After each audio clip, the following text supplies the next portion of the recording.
हे student, आज हम लोग पढ़ने जा रहे हैं क्वेश्चन नंबर 45 और 46 जो model question paper set 1 accountancy का था, जिसमें रह गया था। उसको आज हम लोग कंप्लीट करेंगे।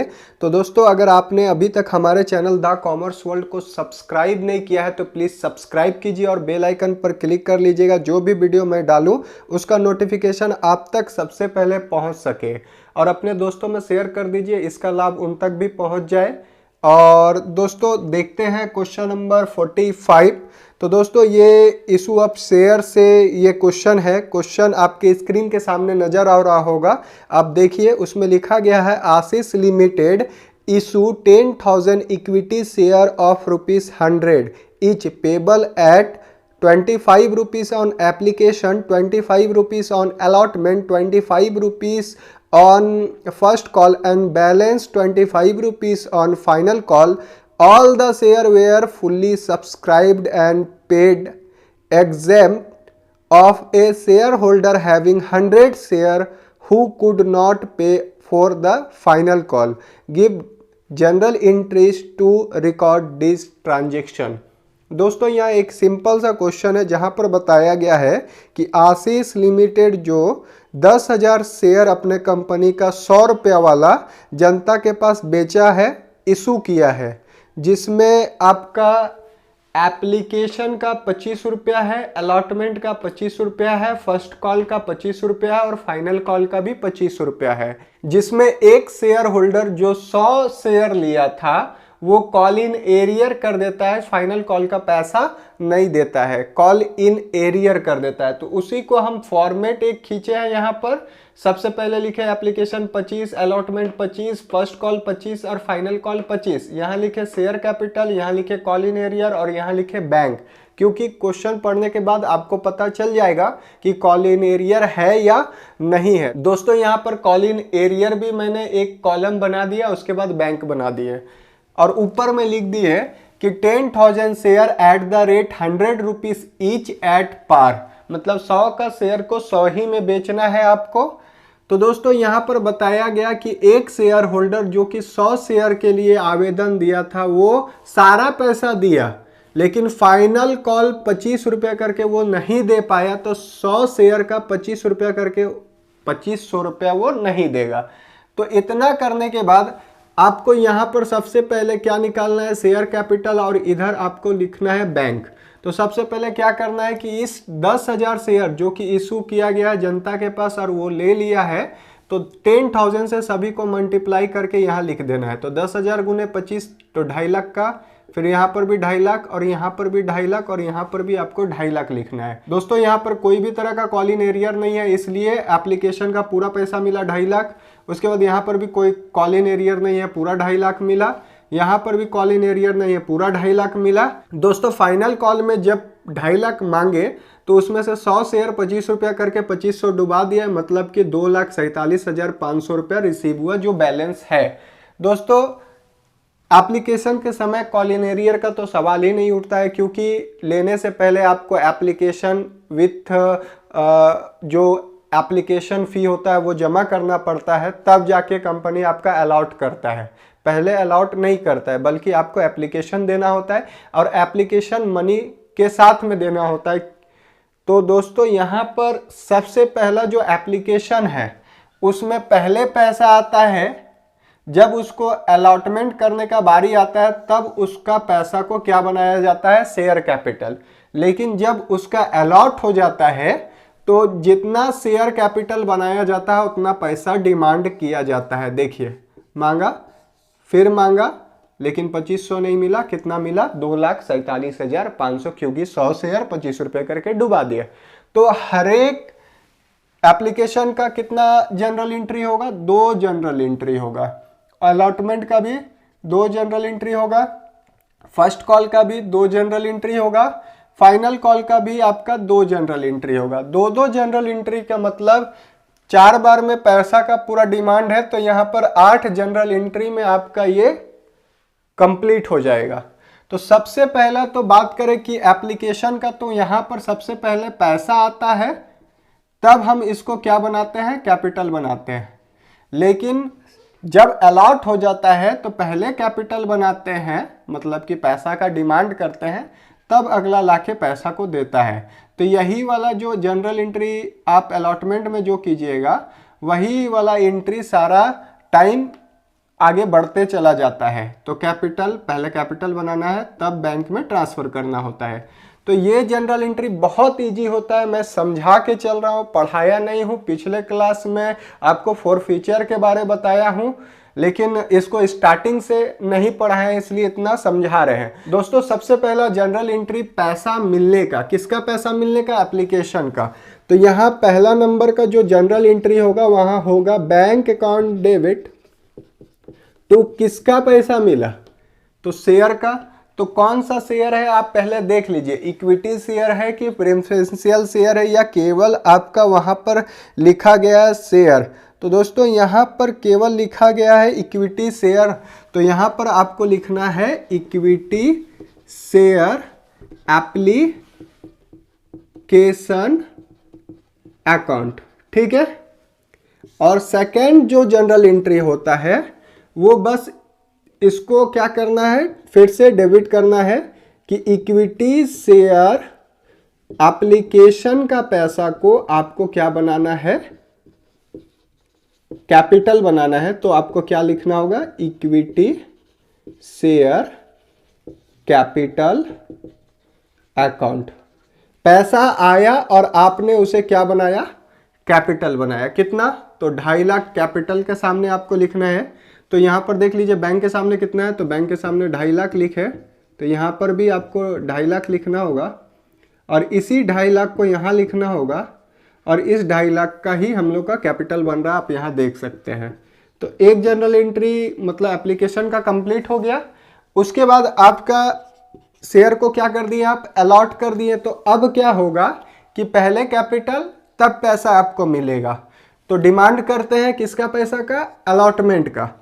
तो आपको यहाँ पर लिखना होगा equity share allotment account debit to, क्या बनाने के लिए इक्विटी शेयर अलॉटमेंट का पैसा मांग रहे हैं? पहले कैपिटल, तो इक्विटी शेयर कैपिटल कितना रुपया मांग रहे हैं?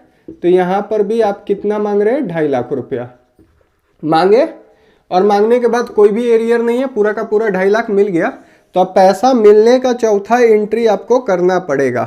तो क्या लिखना होगा? पैसा आया बैंक अकाउंट डेबिट टू, किसका पैसा आया है? इक्विटी शेयर अलॉटमेंट का। तो यहाँ आपको लिखना होगा इक्विटी शेयर अलॉटमेंट अकाउंट। कितना रुपया आया? तो 2.5 लाख। क्लियर हो गया? यही जनरल एंट्री आगे चलता रहेगा। कैसे अबर कीजिएगा? अबर किसका पैसा मांगिएगा? फर्स्ट कॉल का। तो बहुत इजी है, आपको 5वां नंबर का जो जनरल एंट्री है इधर ही कर देते हैं। क्या लिखना है? इक्विटी शेयर किसका पैसा मांग रहे हैं? First call account debit to, क्या बनाने के लिए? इक्विटी शेयर कैपिटल बनाने के लिए। कितना रुपया मांग रहे हैं? यहाँ पर भी 2.5 लाख मांग रहे हैं। आप देख सकते हैं फॉर्मेट में जो हम बना के रखे हैं पहले से, जो इजी पड़ रहा है हमको, केवल अमाउंट लिख दे रहे हैं। उसके बाद पैसा मिलेगा, कोई भी एरियर नहीं हुआ। तो बैंक अकाउंट डेबिट टू, किसका पैसा मिला? तो यहाँ लिखे थे इक्विटी शेयर अलॉटमेंट, तो यहाँ पर आपको लिखना है equity share first call account. कितना लाख? 2.5 लाख।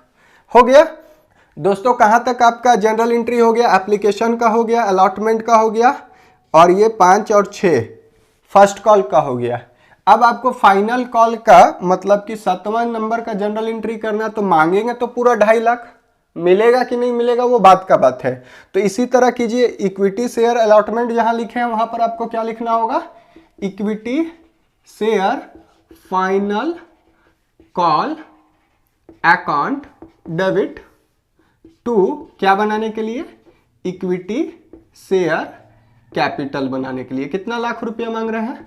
2,50,000 यहाँ पर भी लिखिए और यहाँ पर भी 2.5 लाख रुपया आपको लिखना है। दोस्तों मैंने पहले भी आपको बताया कि जब पैसा मांगे 2.5 लाख तो उसमें से एक शेयर होल्डर जिसका परिस्थिति खराब था वो पैसा नहीं दे पाया, तो कितना शेयर का पैसा नहीं दे पाया, 100 शेयर का 25 रुपया करके 2,500 रुपये नहीं दे पाया दोस्तों, जिसके चलते कंपनी में क्या हो गया, कॉल इन एरियर हो गया। तो पैसा मिला जरूर, तो यहां लिखते हैं बैंक अकाउंट डेबिट कर दिए, और आपको करना चाहिए था यहां to equity share final call लिखना चाहिए था। ये हम थोड़ा इधर करके लिख लेते हैं, to equity share final call account लिखना चाहिए था।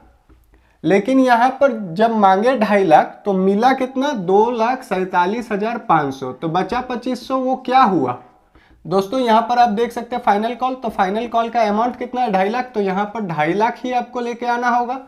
तो 2.5 लाख में मिला 2,47,500, जिसमें से 2500 कॉल इन एरियर हो गया, तो आपको यहां पर लिखना होगा call in arrear account debit. Final general entry भी आपका हो गया। तो दोस्तों ये 8 नंबर हुआ।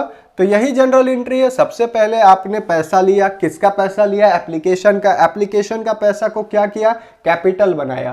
कैपिटल बनाने के बाद अलॉटमेंट का पैसा को क्या के लिए मांगे थे, कैपिटल बनाने के लिए 2.5 लाख पैसा मिल गया। किसका पैसा मिला, अलॉटमेंट का दोस्तों। उसके बाद फिर से आपने पैसा मांगा किसका, फर्स्ट कॉल का। क्या बनाने के लिए, कैपिटल बनाने के लिए। तो पैसा मिला, किसका पैसा मिला, फर्स्ट कॉल का, फाइनल कॉल का। फिर पैसा मांगे 2.5 लाख रुपया, लेकिन आपको मिला 2,47,500, 2500 रुपया आपका क्या हो गया, कॉल इन एरियर। किसका पैसा था, फाइनल कॉल का 2.5 लाख रुपया। दोस्तों क्वेश्चन नंबर 46 जो है कैश फ्लो स्टेटमेंट का है, लेकिन आपको केवल पूछा है यहाँ cash flow from the operating activity केवल। उसके बाद आपका क्वेश्चन आपकी स्क्रीन के सामने होगा, देख लीजिए। ट्रेड रिसीवेबल है 2.5 लाख से 2,05,000 हो गया है, मतलब 18 से 19 का जो चेंजेस है वो यहाँ पर दिया है। प्रोविजन फॉर डाउटफुल डेप्ट है 20,000 से 25,000 हो गया है। उसके बाद ट्रेड पेबल है 1 लाख से 1,10,000 हो गया है। इन्वेंट्री 4 लाख से 5 लाख हो गया है। उसके बाद आप देख सकते हैं कि दिया गया है उपार्जित आय, मतलब कि एक्रूड इनकम नील था जो कि 10,000 हो गया है। कैश एंड कैश इक्विवेलेंट जो है 50 से 70 हो गया है। और वेरी शॉर्ट टर्म इन्वेस्टमेंट है 30,000 से लेकर के 50,000। तो यहाँ क्वेश्चन में 2 चीज़ बेकार में दिया गया है, कैश एंड कैश इक्विवेलेंट और वेरी शॉर्ट टर्म इन्वेस्टमेंट, जो कि है वो ऑपरेटिंग एक्टिविटी में नहीं आता होगा। आपने पढ़ा होगा तो जाना होगा वहाँ पर कि ऑपरेटिंग एक्टिविटी में कैश एंड कैश इक्विवेलेंट का काम नहीं होता है। और वेरी शॉर्ट टर्म इन्वेस्टमेंट भी है जो वो कैश एंड कैश इक्विवेलेंट के रूप में काम होता है, इसलिए सबसे अंत में काम होता है। हमको केवल क्या निकालना है, ऑपरेटिंग एक्टिविटी। तो सबसे पहले आप क्वेश्चन में प्रॉफिट खोजिए। तो नीचे में लिखा गया है कि 31 मार्च 2019 को समाप्त होने वाले वर्ष के लिए लाभ 5 लाख रुपया है और ह्रास के लिए 50,000 रुपया आयोजन के पश्चात, मतलब कि आफ्टर प्रोवाइडिंग डेप्रिसिएशन 50,000 जब प्रोवाइड कर दिए उसके बाद आपके पास कितना का प्रॉफिट बच रहा है, 5 लाख का। तो सबसे पहले ये फॉर्मेट आपको खींचना है जहां आपको लिखना है calculation of cash flow from operating activity, particular amount यहाँ लिखना प्रॉफिट ड्यूरिंग द ईयर। तो आपका कितना लाख का प्रॉफिट आ रहा है, 5 लाख का आ रहा है, तो यहाँ 5 लाख लिख लेना है। उसके बाद एडजस्टमेंट का काम करना है, जो नॉन मॉनेटरिक आइटम होता है, नॉन कैश आइटम होता है, उसका काम हम लोग यहाँ पर करते हैं। तो यहाँ पर नॉन मॉनेटरिक आइटम क्या क्या है, डेप्रिसिएशन है और प्रोविजन फॉर डॉटफुल डेप्ट भी आपका नॉन मॉनेटरिक आइटम में आता है। तो यहाँ पर आपको सबसे पहले क्या लिखना होगा, डेप्रिसिएशन। तो डेप्रिसिएशन आपका कितना हज़ार है, तो डेप्रिसिएशन आपका 50,000 है। तो यहाँ पर आपको 50,000 लिख लेना है। डेप्रिसिएशन क्या होता है, ऐड होगा यहाँ पर। उसी तरह आपको प्रोविजन फॉर डॉटफुल डेप्ट भी क्या करना है, ऐड करना है। प्रोविजन फॉर डॉटफुल डेप्ट कितना का है देख लीजिए। तो प्रोविजन जो कि 20,000 का था बाद में 25 हो गया, मतलब 5,000 का चेंजेस आया है। तो आपको क्या करना है, 25,000 में माइनस करना है 20,000, तो आपका 5,000 प्रोविजन भी ऐड होगा यहाँ पर। और कुछ भी आपका नॉन मॉनेटरिक आइटम नहीं है, तो ये दोनों को जोड़ के आपको क्या करना है, बाहर निकाल के यहाँ बढ़ा देना है, मतलब कि 55,000। तो यहाँ पर 55 जैसे ही कीजिएगा टोटल यहाँ तक का जोड़ आ जाता है 5,55,000। यही आपका क्या होगा, net profit before working capital. आपका वर्किंग कैपिटल से पहले का जो प्रॉफिट है ये है। उसके बाद आपका जो इंक्रीज और डिक्रीज का जो काम होता है करेंट एसेट्स और करेंट लाइबिलिटी का, उसका काम आपको करना है। तो सबसे पहले आपको मिलता है ट्रेड रिसीवेबल, मतलब कि ये किसके जैसा काम होता है, डेटर और बीआर के जैसा। तो दोस्तों यहाँ पर क्या करना है, 2.5 लाख से 2,05,000 हो जा रहा है, मतलब कि डिक्रीज हो रहा है। तो डिक्रीज इन क्या, ट्रेड रिसीवेबल, ठीक है, तो डिक्रीज हो रहा है। अब यहाँ पर हम कुछ आपको एग्जांपल दे दें। जब भी इंक्रीज इन करंट एसेट्स, जब भी करंट एसेट्स इंक्रीज होगा तो क्या करना है, और डिक्रीज होगा तो क्या करना है। और लाइबिलिटी का भी हम लोग लिख देते हैं, इंक्रीज इन करंट लाइबिलिटी और डिक्रीज इन करंट लाइबिलिटी। दोस्तों इसका प्लस और माइनस आप कैसे करिएगा उसका हम आपको बता देते हैं। जैसे कैश फ्लो स्टेटमेंट में पैसा आना और जाने के बारे में सोचना है, तो देखिए जब भी आपका करंट एसेट्स मतलब एसेट्स कोई आएगा तब इंक्रीज करेगा, तो आएगा तो पैसा जाएगा, मतलब कोई भी एसेट्स आप खरीद के लाते हैं तो पैसा देना पड़ता है, तो पैसा जाएगा, इसलिए इसको क्या करिएगा आप, लेस करिएगा। उसी तरह उसी का उल्टा जब आप कोई संपत्ति को बेच देते हैं तो पैसा आता है बेचने से, तो इसको क्या करना है, आपको ऐड करना है। क्लियर हो गया। इस तरह से आप आसानी से समझ सकते हैं कि एसेट्स को बेचिएगा तो पैसा आएगा, एसेट्स को खरीदिएगा तो इंक्रीज होगा तो पैसा जाएगा, लेस और ऐड हो गया। दोस्तों उसी तरह करंट लाइबिलिटी के बारे में सोचिएगा, तो जब भी करंट लाइबिलिटी इंक्रीज होगा, मतलब कि आप कर्ज लिए, कर्ज लेने से आपके पास पैसा आया, इसलिए इसको क्या करेंगे, ऐड करेंगे। और जब भी डिक्रीज होगा, मतलब कि आपने किसी ओवरड्राफ्ट का पेमेंट किया तो पैसा जाएगा, इसलिए आपको क्या करना है, इसको लेस करना। तो यहाँ से आपको पता चल गया कि करंट एसेट्स जब भी बढ़ता है तो उसको लेस करते हैं, और जब भी घटता है तो ऐड करते हैं। तो ट्रेड रिसीवेबल जो है वो क्या है, करंट एसेट्स है और डिक्रीज हो रहा है, तो आपको क्या करना होगा यहाँ पर, ऐड। तो कितना डिक्रीज हो रहा है, आप देखिए 2.5 लाख से कितना हो जा रहा है, 2,05,000। तो आपका जो बैलेंस बचता है वो कितना हजार बचता है, 45,000। क्लियर हो गया। उसी तरह आपको एक नीचे में मिला प्रोविजन फॉर डॉटफुल डेब्ट, उसका काम हो चुका है। उसके बाद ट्रेड पेबल, तो ट्रेड पेबल क्या होता है, करंट लाइबिलिटी। अब देखते हैं कितना था, तो 1 लाख से 1,10,000 हो गया, मतलब कि इंक्रीज कर रहा है। तो इंक्रीज इन क्या, करंट लाइबिलिटी, मतलब ट्रेड पेबल। ट्रेड पेबल क्या कर रहा है, इंक्रीज कर रहा है। तो इंक्रीज करता है तो हम लोग क्या करते हैं, ऐड करते हैं। तो यहाँ पर ऐड आपको कर देना है, कितना हजार, तो 10,000। अब देख लीजिए 1 लाख से 1,10,000 हो गया। उसके बाद आपको क्या मिलता है, उपार्जित आय, एक्रूड इनकम। एक्रूड इनकम जो है वो क्या है, एसेट्स होता है, करंट एसेट्स होता है। करंट एसेट्स क्या हो रहा है, इंक्रीज कर रहा है। तो यहाँ पर लिखना है इंक्रीज इन एक्रूड इनकम, ठीक है। ये क्या है, करंट एसेट्स है। जब भी इंक्रीज करेगा तो आपको क्या करना है, लेस करना है। तो लेस हम लोग कर देते हैं, कितना रुपया का लेस करना है, 10,000। आप देख लीजिए पहले 0 था, बाद में 10,000 हो गया, डिफरेंस कितना है, 10,000। तो आपको यहाँ पर डिफरेंस लिखना है, ठीक है। माइनस में है इसलिए ब्रैकेट में हम कर देते हैं कि याद रहे माइनस करना है। उसके बाद आपको मिलता है क्या, यहाँ पर इन्वेंट्री। इन्वेंट्री 4 लाख से 5 लाख हो गया है। पहले हमको इन्वेंट्री का काम करना चाहिए, लेकिन एक्रूड इनकम हमको नजर आया तो पहले कर दिए। अब इन्वेंट्री का हम लोग देख लेते हैं। तो इन्वेंट्री 4 लाख से 5 लाख हो गया, मतलब कि करंट एसेट्स इंक्रीज कर गया। तो यहाँ पर लिखना है इंक्रीज इन इन्वेंट्री, का मतलब होता है स्टॉक। इन्वेंट्री करंट एसेट्स जब भी इंक्रीज करेगा तो आपको क्या करना चाहिए, लेस। कितना हो गया, 1 लाख। दोस्तों आप देख सकते हैं 4 लाख से 5 लाख हुआ, मतलब कि कितना का डिफरेंस है, 1 लाख क्या हो गया, इंक्रीज कर गया तो ये भी क्या होगा, लेस होगा, तो इसको ब्रैकेट में आपको रखना है। दोस्तों आपको यहाँ से यहाँ तक का फाइनल जोड़ घटाव आप करना है। तो 45 और 10 आपका कितना होगा, 45 और 10 55,000 और माइनस साइड ज़्यादा है 1,10,000। तो आपको क्या करना है, इसमें माइनस कर लेते हैं। तो यहाँ 5,000 आएगा, 10 में 5 गया 5, कितना हज़ार आ जाता है, 55,000। तो यहाँ पर आपको लिखना है 55,000, वो भी क्या में आएगा, माइनस में आएगा। तो माइनस में आपको क्या कर देना है, इसके साथ में माइनस करना है। तो आपका फाइनल रिजल्ट कितना लाख आएगा, 5 लाख आएगा। इसी को क्या बोलेंगे, net cash flow from operating activity. यही आपका 5 लाख क्या होगा, आंसर होगा। तो दोस्तों इस तरह से हमारा कैश फ्लो स्टेटमेंट का एक क्वेश्चन 8 नंबर का जो था ये भी कंप्लीट किए, और इससे पहले शेयर पढ़े थे वो भी 8 नंबर का था।